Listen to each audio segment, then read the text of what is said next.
Le forum de la justice se tiendra très prochainement à Bamako. En prélude à cette rencontre de haut niveau, les concertations régionales du siège de la Cour d'appel de Bamako se tiennent pour 2 jours. Les acteurs de justice devront échanger sur les mots de la justice en vue de proposer des solutions. Opération coup de poing de la direction régionale du commerce, de la consommation et de la concurrence du district de Bamako. Elle vient de procéder à la fermeture d'une station de service d'essence pour non-respect des prix du carburant. Ouverture ce matin à Barcelone en Espagne de la conférence mondiale de l'UNESCO sur les politiques culturelles et le développement durable. L'événement qui rassemble les États membres de l'UNESCO devra définir l'agenda mondial pour la culture. La voix du Mali est portée par le ministre en charge de la culture, Mahmoud Daffé. Nos envoyés spéciaux sont Alocine Touré et Abou Koni. Notre pays enregistre à ce jour plus de 1700 centres de santé communautaires et plusieurs structures sanitaires ont vu leur plateau technique renforcé. La loi hospitalière et celle sur la santé de la reproduction sont entre autres décisions prises par le gouvernement. Ce sont là quelques grandes réformes que le secteur de la santé a connues de l'indépendance à nos jours. Nous sommes lundi 29 septembre 2025. Mesdames et messieurs, bonsoir et bienvenue. Je le disais à l'instant, les travaux des concertations régionales du siège de la Cour d'appel de Bamako se sont ouverts ce matin pour 2 jours. Les acteurs de justice, leurs partenaires et les représentants de la société civile vont échanger sur les mots de la justice en vue de proposer des solutions. Les conclusions de cette rencontre serviront de document de travail pour le forum de la justice qui aura lieu en octobre 2025 à Bamako. L'ouverture des travaux est présidée par le ministre de la Justice et des Droits de l'Homme, Garde des Sceaux. Il était accompagné du ministre de la Promotion, de la Femme, de l'Enfant et de la Famille, Batraouri. La justice malienne dans la logique du renouveau. Les concertations régionales du ressort de la Cour d'appel de Bamako s'ouvrent pour 2 jours. Les acteurs de la justice, la société civile et les partenaires vont échanger sur les mots de la justice afin de proposer des solutions. Le président de concertation régionale puis à définir et partager une vision commune du secteur public de la justice. Établir une synergie d'action entre les différents acteurs de la justice. Amener les acteurs de la justice à offrir un service de justice efficace et transparent au service du développement, de la paix et de la cohésion sociale. Encourager la prise en compte par les acteurs de la justice des enjeux liés à la Confédération des États du Sahel. Plusieurs thématiques seront abordées au cours des échanges. Elles sont relatives, entre autres, aux conditions de distribution de la justice, à la restauration de la confiance des citoyens en la justice, aux défis de la justice pour la paix et la stabilité sociale. Je ne doute point que les objectifs de concertation régionale seront atteints en raison de l'expertise avérée des acteurs qui sont conviés, mais aussi de l'expérience des hauts responsables que vous êtes chargés de la conduite et de l'orientation des débats. Qui mieux que les représentants de l'État et les forces vives peut comprendre les enjeux de la justice au niveau régional et subrégional, pour la simple raison qu'ils doivent concilier les impératifs de l'État avec les perceptions et les réalités des populations auprès desquelles ils ont été nommés ou qu'ils ont pour mission de servir pour assurer le bon accomplissement des missions assignées. Les concertations régionales du siège de la Cour d'appel de Bamako regroupent les acteurs de justice du district et ceux des autres régions de son ressort. Il s'agit des régions de Koulikoro, Sikasso, Bougouni, Douila, Nara, Koutiala et Sam. Les conclusions serviront de boussole pour le forum de la justice prévu en fin du mois d'octobre prochain à Bamako. Et des droits de l'homme, garde des sceaux. Parlons santé animale. Agissons maintenant, toi, moi, la communauté. C'est le thème retenu pour la 19e édition de la Journée mondiale de la lutte contre la rage, célébrée le 28 septembre de chaque année. Selon l'OMS, environ 60 000 personnes sont victimes chaque année de cette maladie transmise à l'homme par des animaux de compagnie comme les chiens et les chats. Face à ces problèmes de santé publique, les pays du monde se mobilisent pour éradiquer la rage d'ici à l'horizon 2030.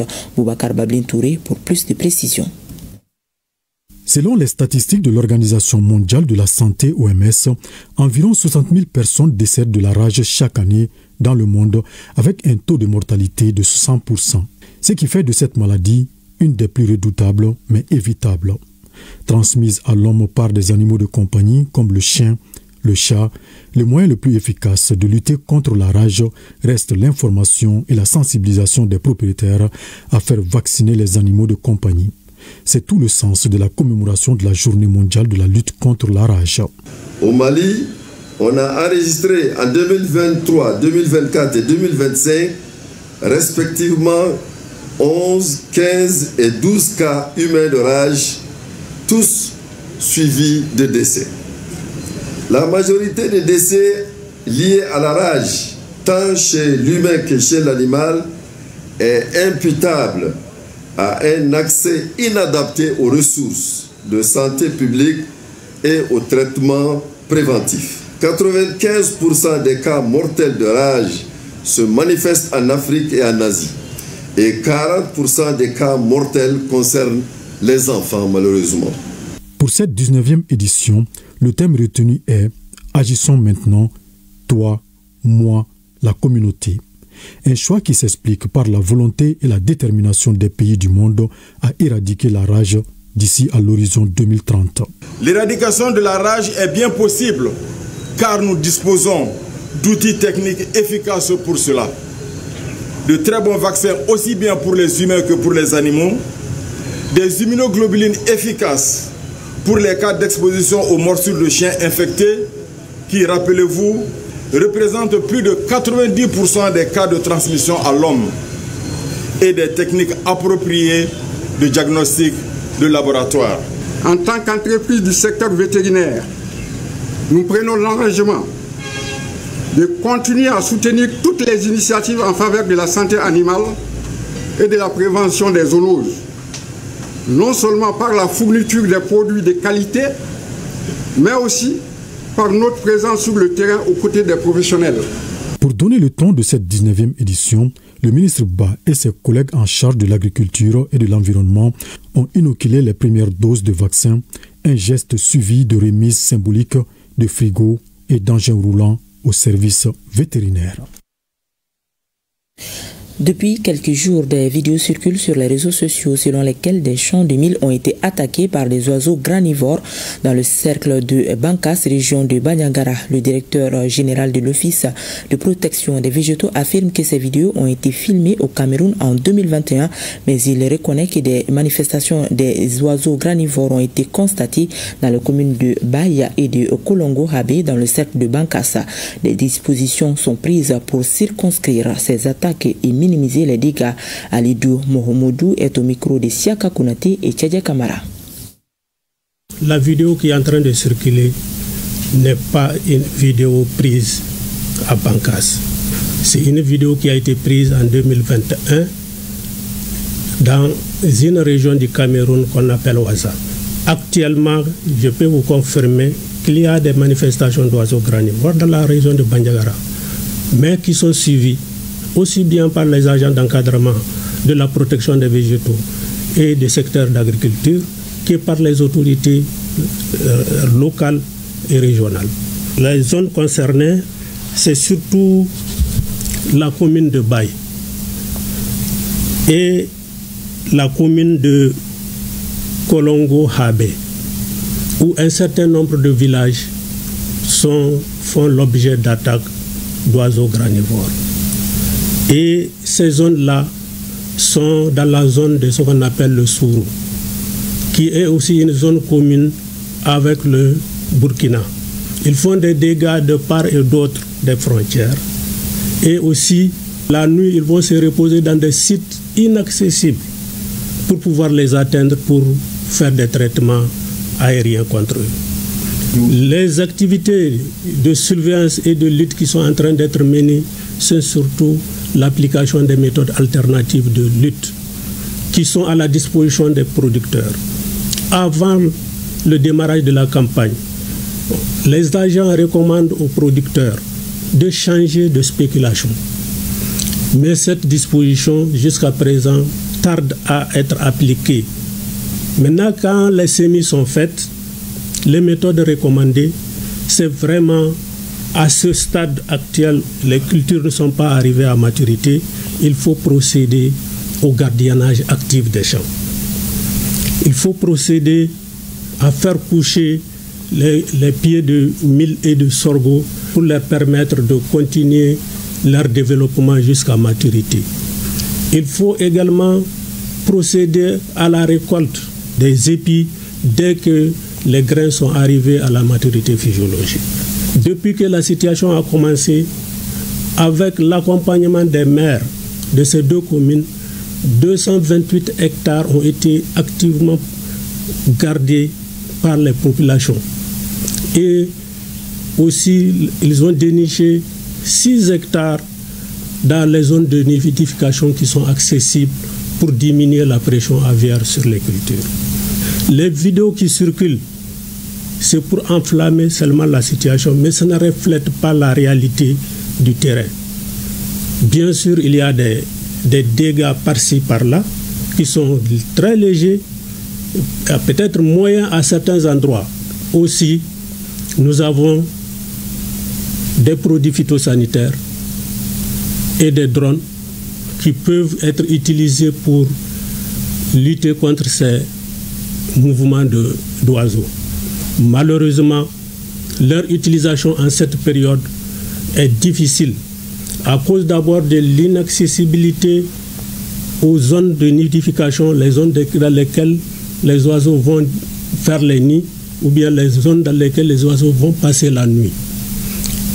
De l'autre côté, il y a le problème d'insécurité qui ne permet pas aujourd'hui de faire voler un drone dans la zone. Ça, c'est vraiment même un conseil prodigué par nos autorités militaires pour éviter tout problème avec l'utilisation des drones. Je vous l'annonçais au sommaire, l'ouverture ce matin à Barcelone, en Espagne, de la conférence mondiale de l'UNESCO sur les politiques culturelles et le développement durable.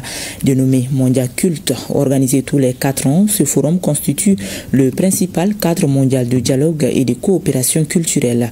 Le ministre de la Culture, de l'Industrie hôtelière, de l'Artisanat et du Tourisme, qui représente notre pays, à cet événement a assisté à la conférence plénière inaugurale et à l'ouverture officielle du forum. Envoyés spéciaux à Touré et Aboukoni. Droit culturel, culture et transformation numérique, culture et éducation, économie de la culture et action climatique, culture, patrimoine et crise, culture et intelligence artificielle, culture et paix. Ce sont là les principaux thèmes qui sont débattus lors de ce forum dédié aux politiques culturelles et au développement durable. L'UNESCO a réuni ici à Barcelone plus de 120 délégations. L'organisation internationale travaille à l'intégration de la culture, à l'éducation et marque un intérêt pour la préservation du patrimoine mondial. Le soutien aux politiques culturelles peut s'appuyer sur le travail normatif de l'UNESCO. Dans le cadre de la Convention de 2005 sur la diversité des expressions culturelles, 119 États ont ainsi pu définir et mettre en œuvre, avec notre appui, des politiques culturelles ambitieuses. Le fonds associé à cette convention a permis de soutenir des initiatives dans plus de 75 pays. Cette convention doit tout particulièrement être mobilisée à l'heure où les nouvelles technologies risquent de creuser encore plus les inégalités. Près de 4 artistes sur 10 dans le monde déclarent déjà avoir subi une perte de revenus liée à l'intelligence artificielle générative. La recommandation de l'UNESCO sur l'éthique de l'IA, adoptée en 2021, à ce jour, la seule norme universelle en ce domaine doit-elle aussi être convoquée en soutien de la Convention sur la diversité, pour protéger le statut de l'artiste et des partages de revenus équitables à l'heure du numérique, ce qu'on appelle Fair Remuneration. Et je suis heureux de vous annoncer que l'UNESCO présentera à Barcelone un guide pour les décideurs, les enseignants et les institutions culturelles afin de faciliter cette intégration de la culture dans les systèmes éducatifs. Le Mali est intimement convaincu que la culture peut être un véritable catalyseur de paix, de concorde et de justice. Le message du Mali aujourd'hui, c'est participer à l'élaboration d'un plan mondial pour le développement des politiques culturelles, pour prendre en compte la culture comme instrument, comme outil de paix dans le monde, mais aussi travailler dans le domaine de la culture, faire les liens entre la culture et l'éducation, comment la culture intégrer dans le système éducatif peut permettre à avoir un monde plus inclusif, un monde de paix et de résilience. Aujourd'hui, l'UNESCO, à travers son programme Mondial Culte, c'est une conférence mondiale de l'UNESCO qui travaille sur les politiques culturelles et le développement durable du monde. Nous venons ici à la suite de 2022 à Mexico, où il y a eu Mondial Culte, la dernière édition, pour approfondir justement l'objectif central, c'est approfondir les résultats de Mexico 2022, en faisant un plaidoyer pour la reconnaissance, pour l'avenir. Le ministre Daffé aura au cours de son séjour des échanges et des audiences avec plusieurs personnalités, dont le sous-directeur de la culture à l'UNESCO.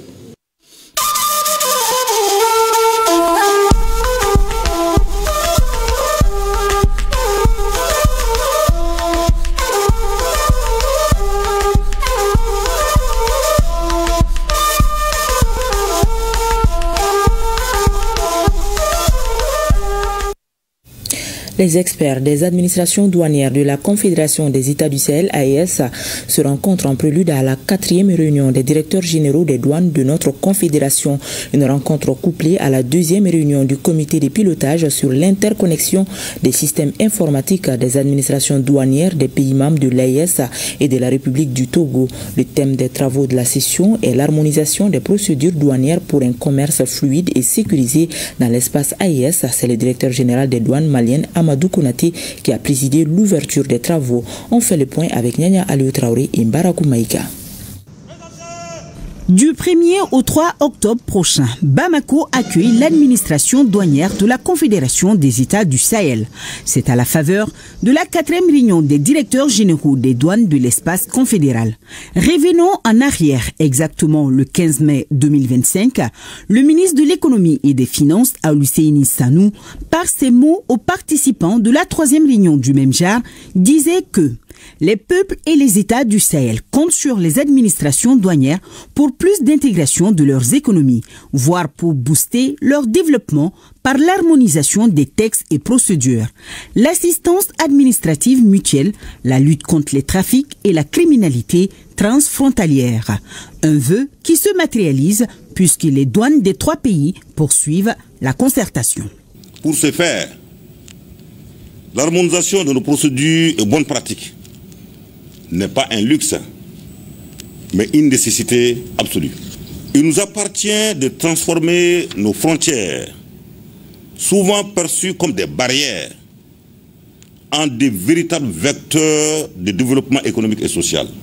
C'est un engagement qui découle de la vision de nos chefs d'État, de la Confédération de l'AES, ainsi que du slogan de l'OMD de 2025, d'une douane qui concrétise ses engagements en matière d'efficacité, de sécurité et de prospérité.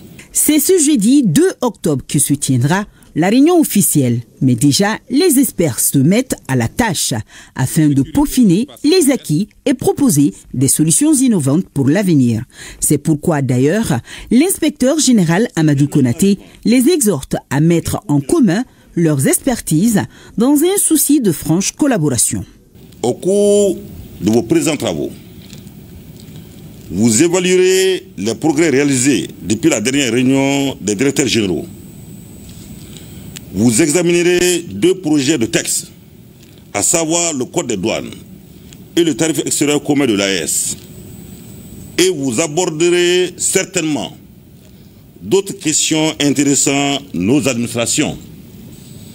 Les résultats de vos travaux auront un impact certain sur la fluidité des échanges intra- et extra-communautaires, ainsi que sur la transparence et la sécurité. Cette réunion est également l'occasion de mettre en commun vos expertises, ainsi que celle d'un partenariat solide avec l'Institut des finances publiques du Burkina Faso. Avancer ensemble vers une véritable harmonisation des procédures est un pas important pour la Confédération AES, afin de surmonter les défis de l'heure en termes de renforcement et de sécurisation des frontières pour une mobilisation efficace des recettes publiques indispensables au développement des pays de l'AES. Le président du Burkina Faso, face à la presse dans un entretien, le capitaine Ibrahim Traoré s'est prononcé sur la défense et la sécurité du pays. L'armée burkinabé, indique le président, poursuit sa réorganisation et se renforce. Le président du Faso, qui s'est dit déterminé, place sa confiance au peuple burkinabé. Le résumé de Bienvenue Taonsa. Monsieur le Président, cette guerre, est-ce que nous pouvons la gagner? Est-ce que nous allons la gagner? Nous ne pouvons que la gagner. Qu'est-ce qu'on ferait? Soyez sûr, nous n'irons nulle part et nous allons gagner cette guerre. C'est sans doute l'une des réponses que le public attendait le plus de ces échanges entre le président du Faso, le capitaine Ibrahim Traoré, et les hommes et femmes de médias au sujet de la lutte contre l'insécurité. Bien que la menace reste complexe et change régulièrement de forme, le chef de l'État se dit confiant au regard notamment de la perspicacité des forces combattantes sur le terrain. Nous tenons. Nos hommes se battent et nous nous adaptons constamment à la menace. Et nous comprenons d'où vient la menace, comment ça se manifeste, c'est ça le plus important. Et actuellement, je peux vous rassurer que bientôt, nous parlerons d'un albinos noir qui va apparaître. Et vous verrez. Ne me demandez pas de quoi il s'agit, je pense que vous comprendrez plus tard. La guerre va finir et très vite. L'armée burkinabé reste dans une dynamique de construction et de montée en puissance foi du chef de l'État. Chaque année, ce sont plus de 10 000 hommes qui renforcent les effectifs. On continue de recruter comme vous le constatez. Chaque année, c'est entre 10 000 et 15 000 hommes qu'on recrute. Ça, c'est un effort considérable parce que, quoi qu'on dise, l'adversité est là et le volume de terroristes augmente parce que les impérialistes recrutent beaucoup de mercenaires qui viennent au Burkina Faso pour combattre. Donc il faut qu'on s'adapte à la situation. Et maintenant, nous avons notre troisième phase qui n'est plus d'acheter, mais de fabriquer nous-mêmes. Et nous sommes aussi là-dedans. Donc c'est ça la montée en puissance. Il faut bien s'équiper, mais aussi créer une industrie de défense. Malgré la pression et les défis, les hommes continuent de se battre et restent résilients, dit le président du Faso. Mais à l'opinion publique, il tient à rappeler que la guerre que mène le Burkina va au-delà de la lutte contre le terrorisme. Ce n'est pas du terrorisme seulement. C'est une guerre pour s'accaparer de nos richesses et nous empêcher de nous développer. Je l'ai une fois développé lors d'un discours, je pense. Je disais que si nous, on arrive à exploiter convenablement notre sous-sol, à transformer ce que nous sommes en train d'exploiter ici, ce que nous produisons, il y aura un sous-emploi chez eux là-bas. Et dans la dynamique de la guerre, l'État burkinabé s'est compté sur ses propres forces. Retenez une chose, si vous laissez vos forces être formées par d'autres puissances, ils les mettent dans leur tête ce qu'ils veulent. Ils les endoctrinent comme ils le veulent et c'est plus facile de les manipuler. Et l'autre force est que si vous avez une mission, un objectif pour votre pays, vous ne devez pas avoir peur. Si vous avez peur, vous hésitez. Si vous hésitez, vous compromettez. Et une fois que la compromission est là, vous êtes foutu. Dans le combat actuel, le Burkina Faso n'est pas seul. Il le mène en tandem avec les deux autres États de la Confédération AES que sont le Mali et le Niger. Et à ce jour, la force conjointe se dessine progressivement. La force conjointe, nous avons fait l'architecture comme vous avez pu le voir. Le poste de commandement est installé à Niamey. Et actuellement, il s'agit d'équipement des premières unités. Par exemple, le Burkina Faso, le premier bataillon est prêt. Et les équipements aussi de ce bataillon sont là. Et nous sommes en train de former le deuxième bataillon qui peut-être dans 2 mois comme ça seront prêts. Et chaque pays, le concept est que chaque pays commande les équipements. On a arrêté un format d'équipement que chaque bataillon doit avoir. Donc il faut les commander pour qu'on puisse les armer. Et comme je l'ai dit, jusque-là, on ne fabrique pas certains équipements. On est obligé de commander et vous voyez comment le monde est fou.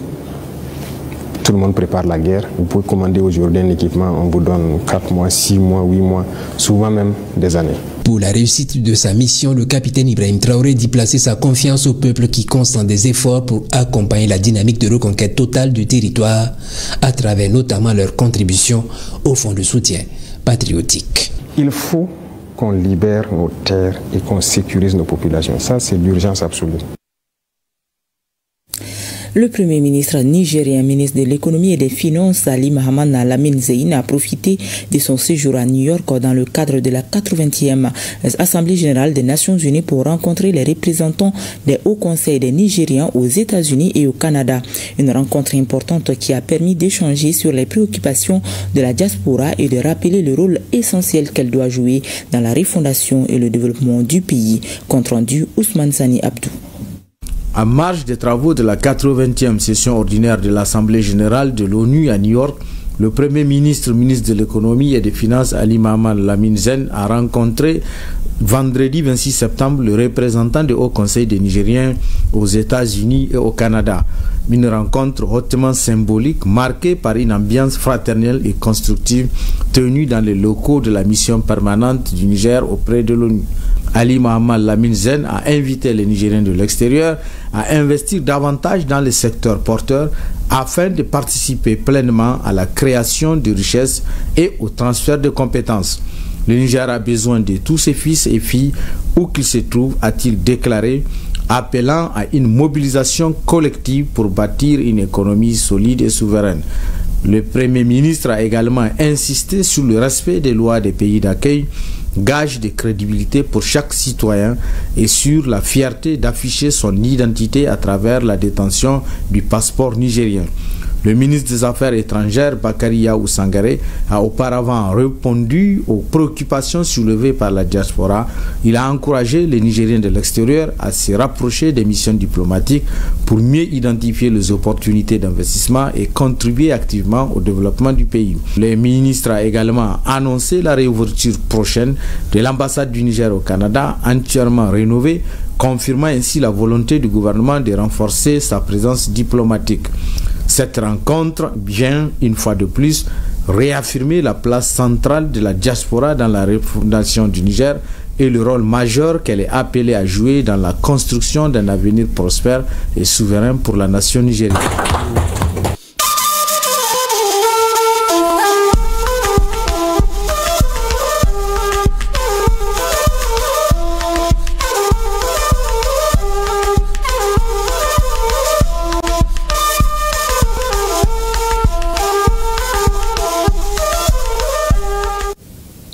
La direction régionale du commerce, de la consommation et de la concurrence du district de Bamako, dans sa mission de surveillance et de contrôle du marché, a procédé à la fermeture d'une station de service d'essence pour non-respect de prix. Au lieu de 775 francs CFA, la dite station vendait le litre de carburant à 825 francs CFA, toute chose qui va à l'encontre des décisions des autorités afin de satisfaire la population. Benogo Fofana et Idrissa Traoré pour le reportage. Malgré les grands moyens déployés par les autorités de la transition pour la fourniture de l'hydrocarbure, suivi des explications données par le PDG de l'Office malien des produits pétroliers, il y a de cela quelques jours, certains s'entêtent pour augmenter le prix plafond à la pompe. Par exemple, ici à Kalabankoura, en commune 5 du district de Bamako, il a été constaté par les agents de la direction régionale du commerce que certains opérateurs se jouent au plus malin, profitant de la situation des jours précédents pour vendre plus cher le carburant. La direction régionale du commerce en bon sentinelle, qui contrôle le marché pour le bonheur des consommateurs, a procédé à la fermeture de la station dénoncée. Une fois sur le terrain, nous avons constaté qu'effectivement, c'est affiché que la station est en train de vendre l'essence à 825 francs le litre. Et pourtant, ce que l'État a fixé comme prix plafond, ça c'est 775 francs le litre. Donc cette station va être sévèrement sanctionnée par rapport à cette pratique. Parce que là déjà, c'est que lorsque les équipes sont venues, ils ont trouvé qu'ils sont en train de vendre vraiment le prix de vendre le carburant à 825 francs le litre. La DRCC entend mener une lutte farouche contre toute spéculation. Et pour y parvenir, elle compte sur le soutien de la population. Tous les opérateurs qui seront pris seront sévèrement sanctionnés. Tous les opérateurs qui vont s'exposer à de telles pratiques, ils vont faire l'objet vraiment d'un cas vraiment de sanctions sévères. Parce que là, on ne peut pas comprendre, vu tout l'effort que les plus hautes autorités sont en train de déployer aujourd'hui pour un approvisionnement correct vraiment du marché. Nous demandons aux consommateurs, à chaque fois quand ils partent au niveau de ces différentes stations, qu'ils vraiment contrôlent les prix. À chaque fois quand ils constatent qu'effectivement qu'il y a une augmentation du prix, au-delà du prix indicatif plafond, vraiment d'informer les équipes techniques. Le directeur régional du commerce a mis à profit cette occasion pour saluer le courage des opérateurs qui ravitaillent nuit et jour le pays pour la satisfaction des consommateurs et prévenir les pénuries en carburant. Je sais que la majorité est en train de faire le maximum pour aller chercher les carburants, venir vraiment vendre à un prix fixé par l'État à nos concitoyens. Vraiment, j'exhorte ces opérateurs à continuer sur cette voie. Donc vraiment nous saluons leurs efforts, que ce soit les opérateurs, les importateurs, les chauffeurs, tout le monde, chacun fait vraiment de son mieux.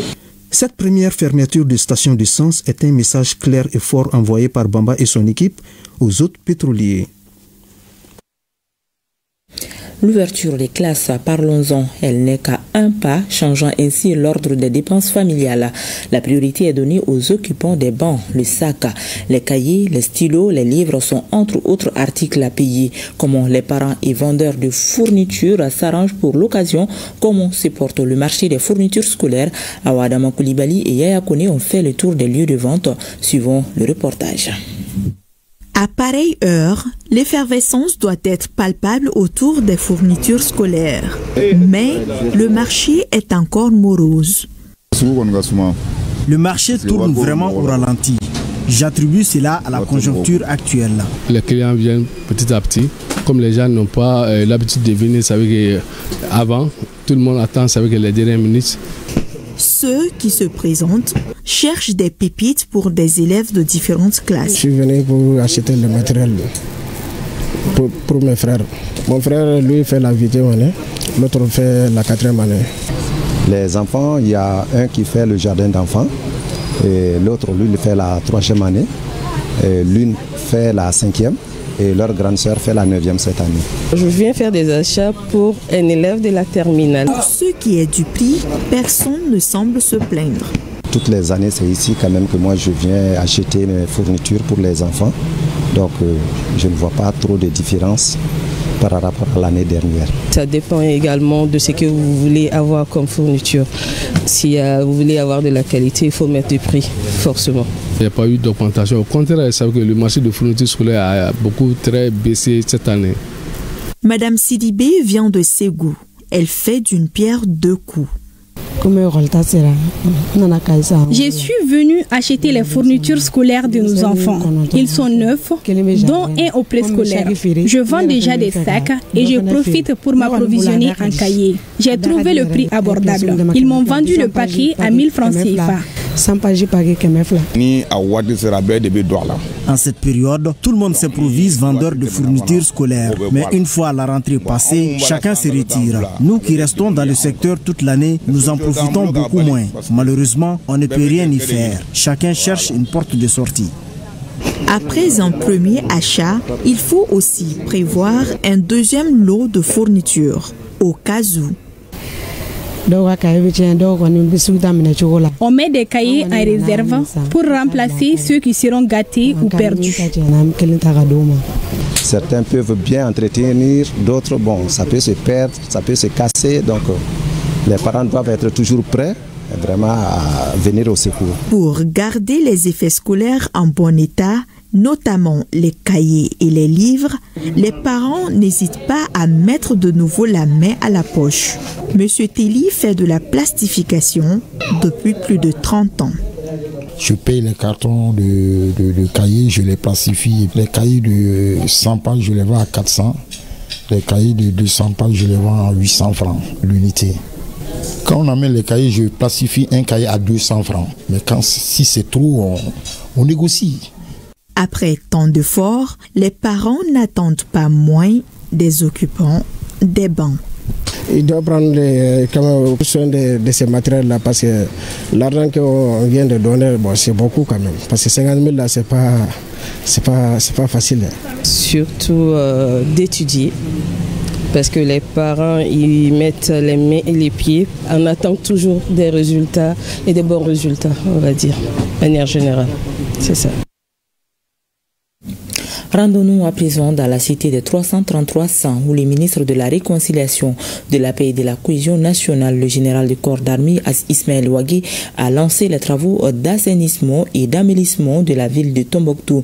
Cette initiative du ministère de la Jeunesse et des Sports chargé de l'instruction civique et de la construction citoyenne est mise en œuvre par le conseil régional de la jeunesse de Tombouctou. Ces travaux permettront de donner un nouveau visage à la ville mystérieuse qui accueillera très bientôt le Mali entier pour la biennale artistique et culturelle. Reportage Najim Babasisi et Mauloud Tandina.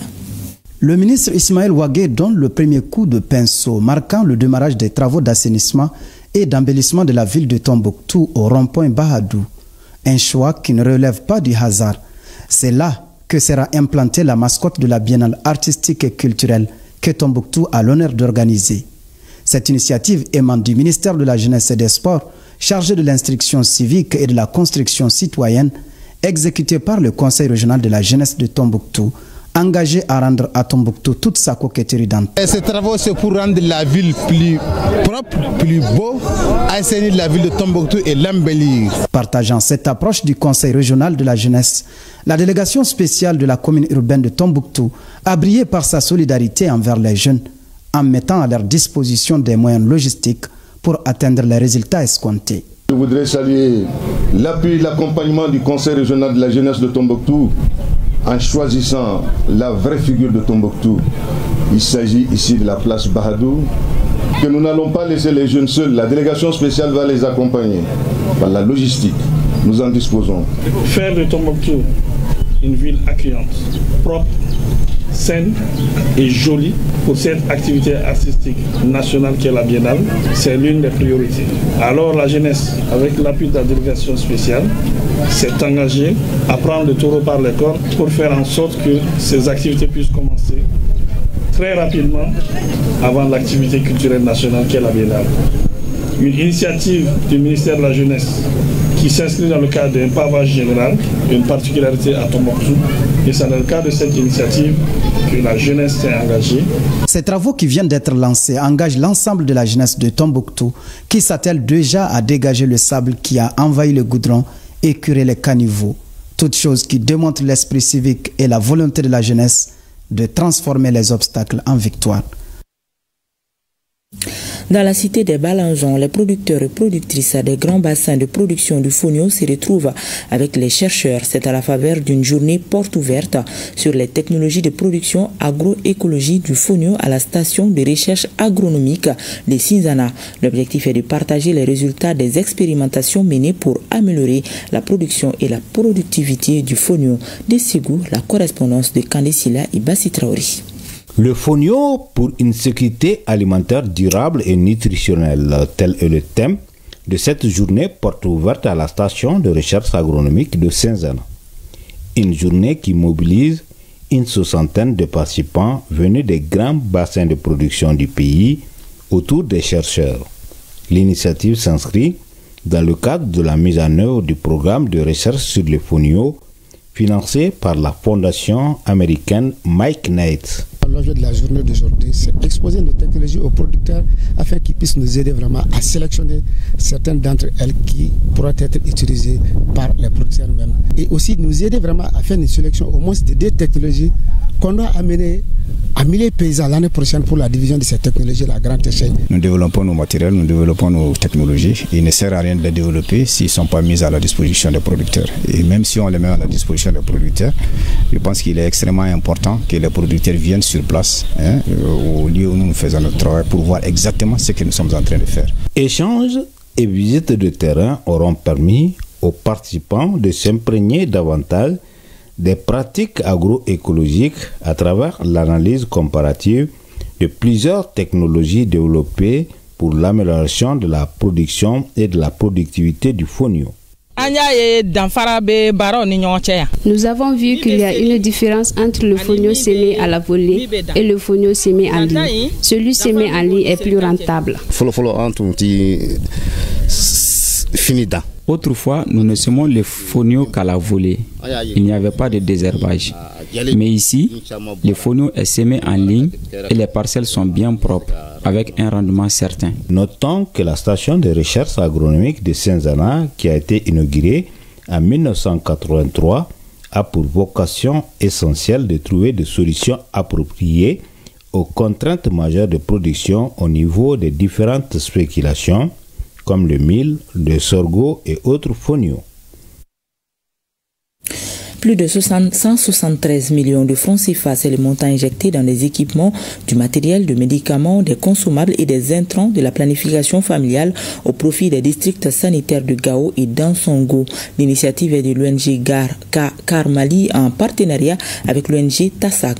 C'est un financement de Affaires mondiales Canada. La remise officielle a eu lieu au CCRF de Gao en présence des autorités administratives, des acteurs de la santé ainsi que des partenaires techniques et financiers de la région. Reportage Adizatou, Mohamed Maïga et Youssouf Samaki. Des aspirateurs électroniques, des boîtes de césarienne, des boîtes d'accouchement, des seringues, des sérums glycosés et salés et des solutions hydroalcooliques. Ce sont entre autres les matériels et médicaments que l'ONG CAR Mali vient de mettre à la disposition des districts sanitaires de Gao et d'Ansongo. L'activité qui nous réunit rentre dans le cadre de la mise en œuvre des activités du domaine prioritaire 01 du projet Affaires mondiales Canada, CAR Mali, en partenariat avec l'ONG TASAT pour approvisionner les CCRF de Gao et d'Ansongo et les CESCOM de Bangoudjié, Château, Sosokoraï, Tacharan, Bara, Bazi Aoussa, Monzaga et Tafsiga, afin de réduire les coûts des services, améliorer la qualité des services et les plateaux techniques des structures de santé. Cette donation de l'ONG CAR Mali a été rendue possible grâce à l'appui financier de Affaires mondiales Canada. Depuis 1975, CAR Mali est aux côtés des populations maliennes, particulièrement les plus vulnérables, pour lutter contre la pauvreté et les inégalités sociales. Notre action est ancrée dans une conviction profonde, à savoir la santé n'est pas un privilège, mais un droit fondamental. C'est pourquoi nous mettons un point d'honneur à soutenir les structures de santé qui sont la première ligne de défense de nos communautés. C'est des efforts qui viennent en complément aux efforts de l'État, qui nous saluons ici ces efforts continus qui ont permis aussi de manager les partenaires pour combler les gaps qui sont constatés dans le cadre de la prise en charge des urgences obstétricales majeures. Et je remercie CAR Mali, je remercie l'ONG TASA qui est son partenaire de mise en œuvre et l'ensemble des partenaires qui œuvrent dans le cadre de la santé pour le bien-être de nos populations. Une visite guidée du magasin de stockage des équipements, des matériels et médicaments ont mis fin à la cérémonie de remise à Gao. En 13e région, les travaux de la clôture de l'amphithéâtre des jeunes de Djoïla ont débuté ce week-end. C'est à la faveur de la 11e édition des vacances citoyennes. Compte rendu Moustapha Doumia. La confection des briques en ciment destinées à la clôture de l'amphithéâtre de Djoïla, c'est la première activité de ce deuxième jour du séjour des jeunes du Mali et de l'AES à Djoïla. Une activité au programme de cette 11e édition des vacances citoyennes.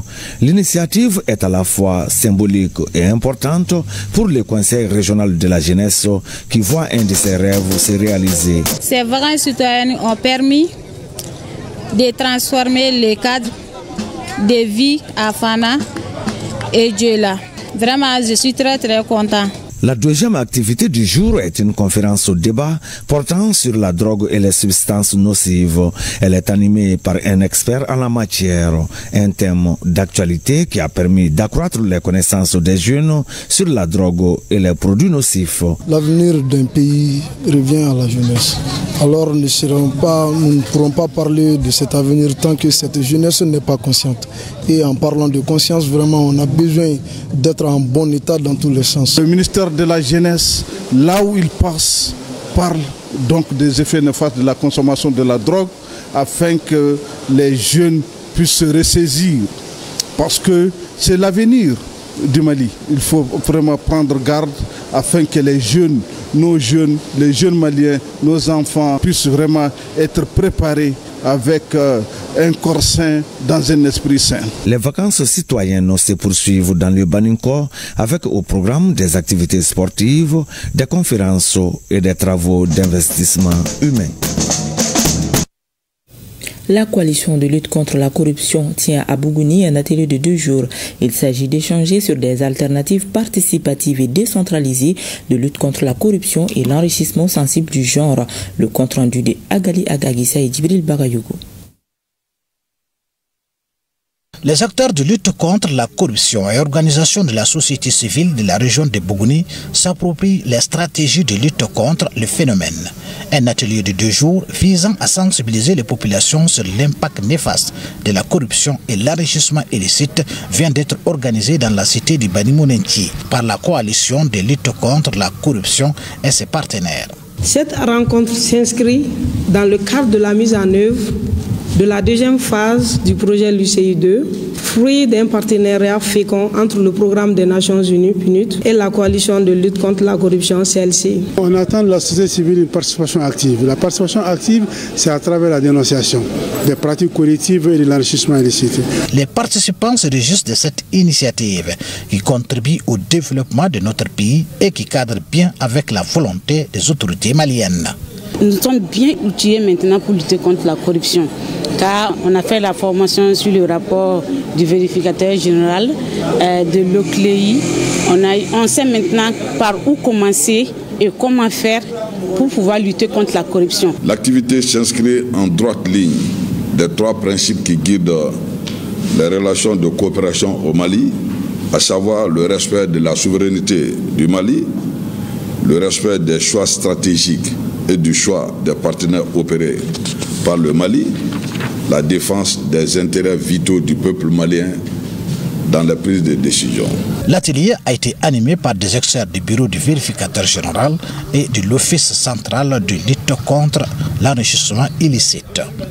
Les échanges sont rendus possibles grâce à l'accompagnement des partenaires techniques et financiers comme l'ambassade du Royaume des Pays-Bas. Et ce communiqué dans le cadre de leur mission permanente de veille et de protection du territoire national. Les femmes ont neutralisé 2 drones ennemis pour cible l'aéroport de Tombouctou dans la nuit du dimanche 28 septembre 2025. Les appareils hostiles ont été interceptés en vol et détruits avec efficacité. L'état-major général des armées exprime sa plus haute considération à l'égard de la réactivité exemplaire et du professionnalisme constant des unités engagées dans les opérations. Il réaffirme la pleine mobilisation et la disponibilité sans faille des femmes de jour comme de nuit pour assurer la défense de l'intégrité du territoire national et de la sécurité de la population. Unis, nous vaincrons. Un nouveau coup de filet réussi pour l'Office central des stupéfiants de Caille grâce à des renseignements fiables. Les éléments du lieutenant-colonel Moumouni Bengali ont mis la main sur 2 valises contenant 100 briques de drogue appelées Skench. C'était au sein de la gare d'une compagnie de transport de la région en provenance de Bamako. Reportage Kansoutou Kanouti. L'antenne de l'Office central des stupéfiants de Caille multiplie ses efforts dans la lutte contre le trafic de drogue et de stupéfiants. À cet effet, le mercredi 17 septembre 2025, les éléments du lieutenant-colonel Moumouni Bengali ont mis la main sur 2 valises dans un autocar d'une compagnie de transport bien connue en provenance de Bamako. Elles contenaient chacune 50 briques de drogue appelées Skench, soit au total 100 briques. À l'intérieur de ces valises, il y avait 100 briques de Skench. Nous appelons à la vigilance de la population, sans laquelle cette saisie serait pratiquement impossible.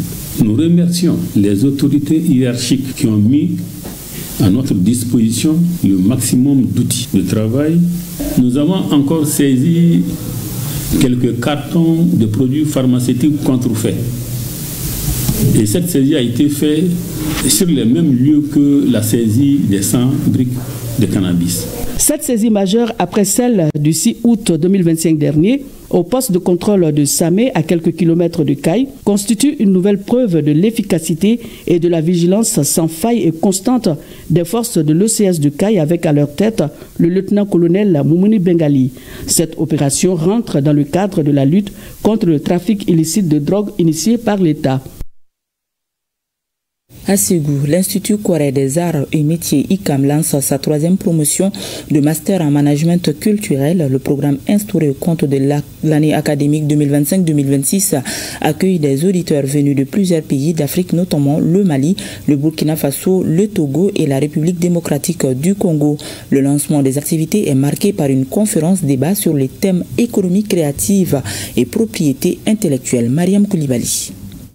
Fruit du modèle de réussite de Ségou Art Festival sur le Niger, l'Institut Corée des Arts et Métiers ICAM a pour vocation de mettre à la disposition des pays de l'Afrique de nouveaux types d'entrepreneurs culturels. Un dynamisme matérialisé par un programme innovant en management et entrepreneuriat culturel fondé sur les valeurs sociétales du Maya, humanité et adapté à l'émergence des industries culturelles et créatives. Le master que nous lançons aujourd'hui est un programme de 18 mois. Il ne s'agit pas seulement d'une formation académique, mais d'un parcours qui couvre, entre autres, l'entrepreneuriat culturel, le patrimoine et la créativité, la gestion administrative, les politiques culturelles, l'innovation et la communication. Il s'agit d'un programme structuré en 4 semestres, dont la 4e est réservée aux travaux de recherche, de stage et d'élaboration des mémoires professionnelles. La présente formation concerne les auditeurs venus du Mali, du Burkina Faso, du Togo et de la République démocratique du Congo. Le temps est donné par une conférence débat regroupant plusieurs icônes de la culture malienne. Le thème retenu est économie créative et propriété intellectuelle. En favorisant, dit-il, et en valorisant la créativité individuelle et collective, l'économie créative enrichit la vie culturelle, sociale et économique tout en encourageant une collaboration étroite entre professionnels divers, créateurs, artistes, chercheurs et commerciaux. Très actif en Afrique de l'Ouest, l'ICAM, de sa création en 2013 à ce jour, a formé plus de 2600 acteurs culturels et exécuté des programmes de formation dans 16 pays sur le continent.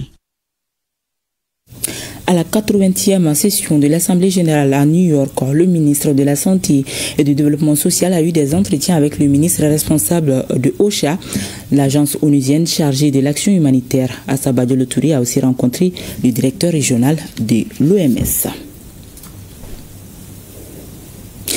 La crise diplomatique entre le Mali et l'Algérie se poursuit après l'intervention du Premier ministre, chef du gouvernement, le général de division Abdoulaye Maïga à la tribune des Nations Unies, fustigeant l'attitude belliqueuse de l'Algérie. En réponse, le ministre des Affaires étrangères de l'Algérie a continué aujourd'hui dans le déni dans son intervention à la tribune des Nations Unies.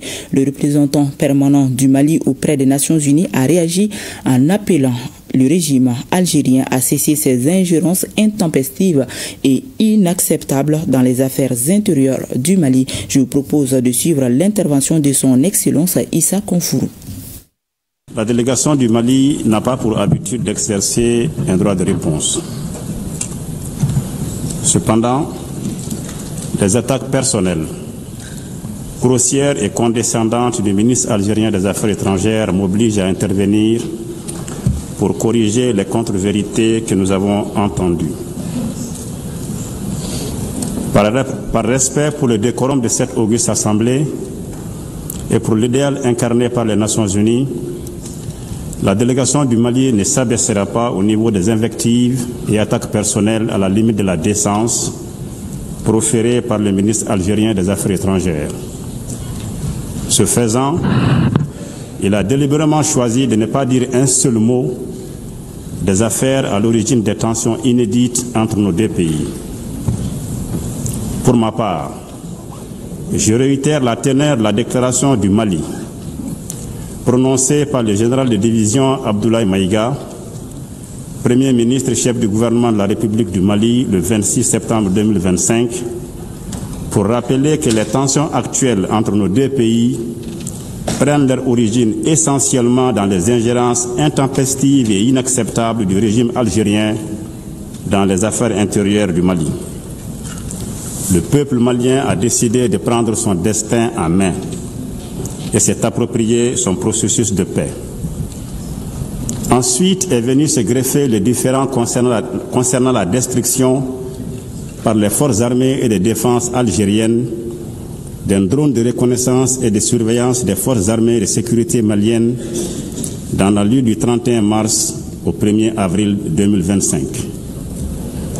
Quelques heures après cet incident, le gouvernement du Mali a pris connaissance par voie de presse d'un communiqué du ministère algérien des Affaires étrangères revendiquant la destruction d'un drone qui aurait violé l'espace aérien de l'Algérie sur 2 km. Afin d'approfondir les enquêtes, les autorités maliennes ont demandé aux autorités algériennes de leur fournir les éléments probants de leurs allégations. Plus de 72 heures après, aucune suite satisfaisante n'a été fournie par la partie algérienne. À l'issue de ses propres enquêtes et sur la base de preuves scientifiques publiées le 6 avril 2025 par communiqué numéro 073, le gouvernement du Mali a abouti à une certitude absolue. Le drone des forces armées de sécurité maliennes a été détruit suite à une action hostile préméditée du régime algérien. Cette conclusion repose entre autres sur, premièrement, le silence coupable du régime algérien et son refus de coopérer. Deuxièmement, les données précises de la trajectoire de l'appareil enregistrées dans le système prouvent sans ambiguïté que l'appareil n'a jamais quitté l'espace aérien de la République du Mali. Mieux, le point de rupture de liaison du drone et le point de localisation de l'épave sont tous situés sur le territoire national malien. Vous comprenez par vous-même que ces allégations d'une prétendue violation de l'espace aérien algérien sur 2 km est une absurdité. Sinon, comment l'épave du drone se serait retrouvée en territoire malien à 9,5 km de la frontière algérienne si l'appareil avait réellement violé l'espace aérien algérien sur 2 km? Les lois élémentaires de la physique rendent tout simplement impossible la dérive d'un drone abattu sur 22 km dans les airs. Il s'agit purement et simplement d'un acte d'agression inédit dans l'histoire des relations entre le Mali et l'Algérie. Cette action hostile, inamicale et condescendante est une preuve supplémentaire, si besoin en était, que le régime algérien parraine le terrorisme international au Mali et au Sahel. En effet, la destruction du drone malien avait clairement pour finalité d'entraver la neutralisation de groupes armés ayant revendiqué des actes terroristes. Face à cette agression caractérisée et au refus de coopération du régime algérien, le gouvernement de la République du Mali a décidé d'introduire une requête introductive d'instance au sujet de ces différends devant la Cour internationale de justice. Il est regrettable, là aussi, même si nous ne sommes pas surpris, de constater que le régime algérien a notifié son refus d'accepter la compétence de la CIJ. Comme moyen de défense, le régime algérien prétend respecter cette juridiction internationale. Il est facile de comprendre que cette affaire de drone malien abattu suscite un véritable embarras au sein de la junte algérienne. En effet, si le régime algérien avait du respect pour la justice internationale, comme elle le prétend, elle aurait dû accepter de déférer à la Cour internationale de justice pour y présenter les éléments de preuve prétendument à sa disposition. Ce refus atteste non seulement de la négation de la justice internationale par le régime algérien, mais également son mépris de la légalité internationale. C'est également un aveu de son indubitable culpabilité à la face du monde. Le manque de transparence du régime algérien vis-à-vis de la CIJ crédite davantage l'argument du gouvernement malien sur la destruction du drone et constitue une preuve supplémentaire du soutien de l'Algérie au groupe terroriste. Le gouvernement du Mali déplore le fait qu'au lieu de répondre aux faits établis et suffisamment documentés, le régime algérien privilégie une stratégie de fuite en avant et des invectives diffamatoires pour tenter de dissimuler son soutien aux groupes extrémistes, y compris les chefs terroristes ciblés par les drones maliens abattus. Le gouvernement du Mali dénonce cette agression flagrante du régime algérien contre la République du Mali en totale contradiction avec le soutien total du Mali au Front de Libération Nationale FLN et avec sa participation effective à la guerre d'indépendance du peuple frère, ami et voisin algérien. Par conséquent, le gouvernement du Mali réitère son appel au régime algérien à cesser ses ingérences intempestives et inacceptables dans les affaires intérieures du Mali et son soutien aux formations terroristes qui déstabilisent le Sahel. Le régime algérien gagnerait à concentrer ses efforts et son énergie sur ses propres contradictions et défis de gouvernance ô combien importants et desquels il veut détourner l'attention.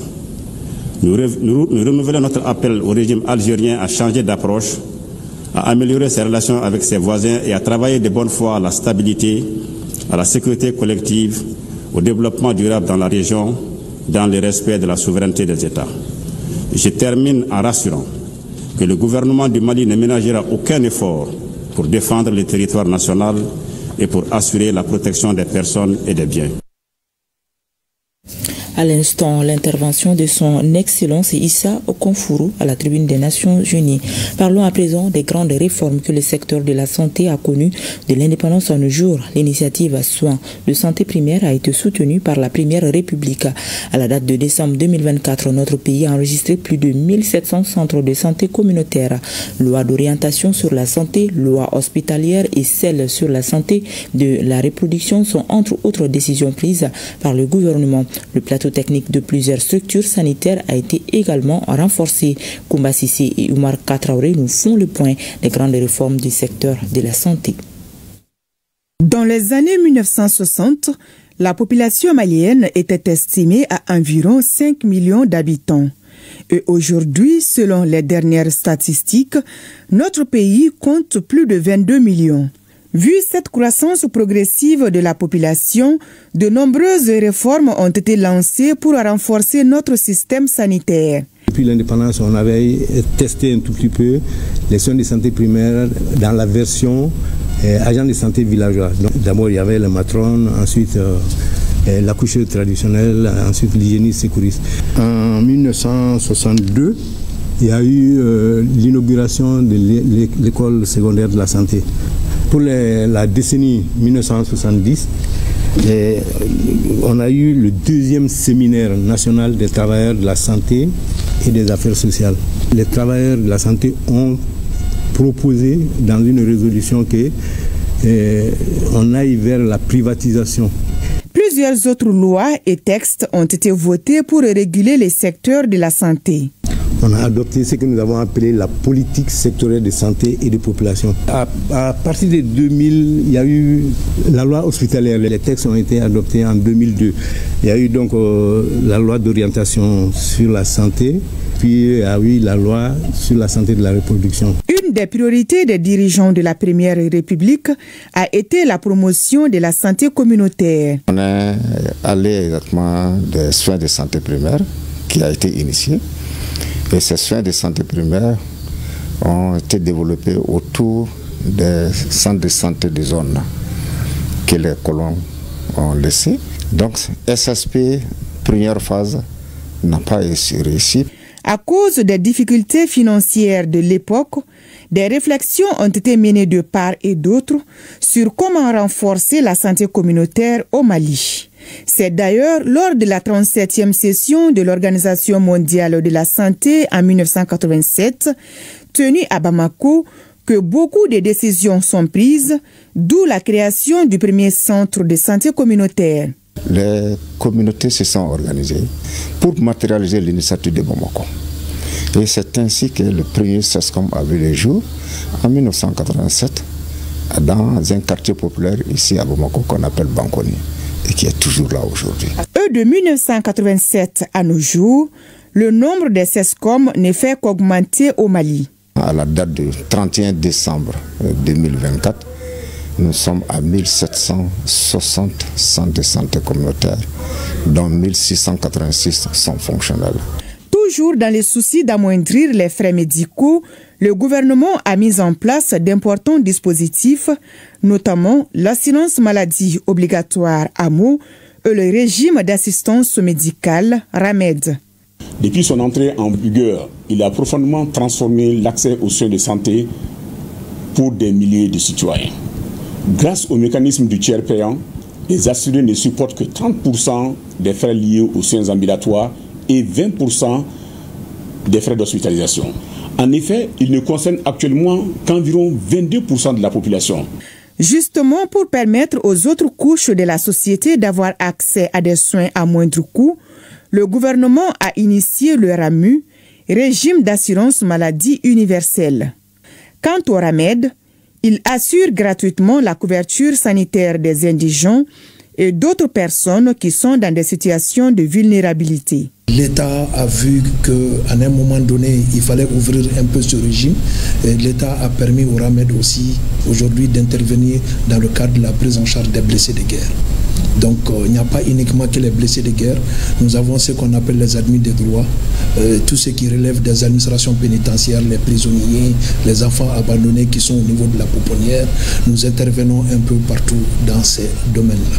S'agissant des projets du département, juste après la tenue des États généraux de la santé en décembre 2024, l'une des recommandations concernant la révision de la carte nationale hospitalière a été mise en œuvre. Notre dernière révision remonte à 2016 et avec la volonté des plus hautes autorités, notamment le président de la transition, le général d'armée Assimi Goïta, qui veut que tous les Maliens aient la bonne santé au plus proche d'eux et limiter vraiment les évacuations. On est en train de voir, de penser de plus en plus aux hôpitaux de 4e référence dont l'ancienne carte aussi ne tenait pas compte. Cette nouvelle carte, ça sera une carte de 2026 à 2030. Un constat très pertinent, ces dernières années, le plateau technique de plusieurs structures de santé a été renforcé. On pourra parler de l'acquisition des IRM qu'on a eu au niveau de l'hôpital du Mali et au niveau du Kati. On a eu aussi le centre de radiothérapie de l'hôpital du Mali qui est en marche maintenant. Ce qu'on peut dire avec fierté, c'est que dorénavant, la prise en charge du cancer, du diagnostic jusqu'au traitement peut se faire au Mali. Nous avons eu l'acquisition de scanners au niveau de certaines régions comme Sikasso. Nous avons eu le renforcement des appareils de dialyse avec l'acquisition des générateurs, sans compter les 3 centres de dialyse généreusement offerts par le président de la transition. Nous avons eu des installations solaires dans beaucoup de centres de santé à tous les niveaux de la pyramide, c'est-à-dire du CESCOM jusque dans les hôpitaux. Nous avons maintenant des laboratoires P2, P3 au niveau de l'INSP pour le diagnostic de toutes les pathologies. Et il y a eu beaucoup d'autres acquisitions, par exemple les endoscopies, les traitements au laser. Ça permet d'éviter les complications, ça permet de réduire la durée de l'hospitalisation et ça facilite beaucoup le travail pour les praticiens. Pour mieux coordonner l'exercice de la profession médicale, 5 ordres ont été créés. Il s'agit des ordres des médecins, des pharmaciens, des sages-femmes, des infirmiers et des chirurgiens dentistes.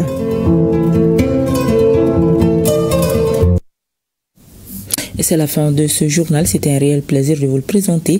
Merci de l'avoir suivi. À demain, même heure. C'est le plaît à Dieu.